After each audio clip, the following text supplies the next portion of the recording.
Inequality પ્રકરણનો પ્રશ્ન છે આ. એમાં આપણને શું આપ્યું છે? જુઓ, એક સમીકરણ અહીં આપી દીધું છે, બરાબર. આખું આ સેન્ટેન્સ આપણને આપી દીધું છે, બરાબર. બધા વચ્ચે શું સંબંધ છે આપણે જણાવ્યું છે. એની પરથી આપણને બે વસ્તુ પૂછી છે કે E લેસ ધેન બી છે કે નહીં જુઓ, અને G ગ્રેટર ધેન E છે કે નહીં એ ચેક કરો. તો આ ચેક કરવા માટે સૌથી પહેલા આપણે શું જોવાનું છે? અહીંયા કોની વચ્ચે સંબંધ પૂછે છે? E અને B, એટલે કે E B કરતાં નાનું છે કે નહીં એ ચેક કરો, બરાબર. એટલે કે B E કરતાં મોટા હોવો જોઈએ. હવે સૌથી પહેલા શું કરવાનું? આમાં આપણે જોઈએ B અને આ જોયો E. આ બંને વચ્ચે સંબંધ પૂછ્યો છે આપણે, એ જાણવાનો છે.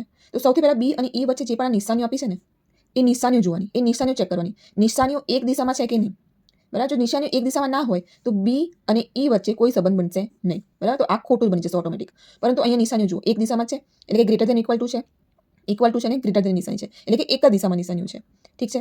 તો કે બરાબર, એક પહેલો આપણો જે છે નિયમ એ સાચો પડી ગયો કે બધી નિશાનીઓ એક જ દિશામાં છે. હવે બીજો નિયમ આપણે જોવાનું કે બંનેની આગળ કઈ નિશાનીઓ છે. તો B ની આગળ જોઈએ તો આપણે ગ્રેટર ધેન ઇક્વલ ટુ નિશાની છે, અને E ની આગળ જોઈએ તો ગ્રેટર ધેન નિશાની છે. હવે ગ્રેટર ધેન ઇક્વલ ટુ અને ગ્રેટર ધેન, તો હવે કઈ નિશાની આપણે સાચી માનવી? B અને E વચ્ચે સંબંધ સ્થાપિત કરવા માટે કઈ નિશાની આપણે સાચી માનીશું અહીંયા? તો જ્યારે આવી ગ્રેટર ધેન ઇક્વલ ટુ અને ગ્રેટર ધેન નિશાની હોય તો કઈ નિશાની માની ગણવામાં આવશે? ગ્રેટર ધેનની, બરાબર. તો આ બંને નિશાનીમાંથી આપણે કઈ નિશાની લઈશું? ગ્રેટર ધેન, એટલે કે B ગ્રેટર ધેન E છે. અહીંયા પ્રશ્નમાં શું પૂછ્યું છે? E લેસ ધેન B છે કે નહીં જુઓ. હવે B મોટા છે, બરાબર, તો ઓબ્વિયસલી E નાનો જ હશે. ઊંધી રીતે પૂછ્યું છે એટલે આ સમીકરણ સાચું બની ગયું, બરાબર. બીજી રીતે આપણે જો સારી રીતે યાદ રાખવું હોય તો પાંખિયું કઈ દિશામાં ખુલ્લું છે? B ની તરફ.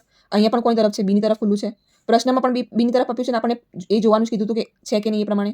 તો આમાં પણ એ પ્રમાણે છે. તો આ આપણું પહેલું સાચું બની ગયું. એવી રીતે G ગ્રેટર ધેન E છે કે નહીં એ તમે ચેક કરીને કમેન્ટ બોક્સમાં જણાવો.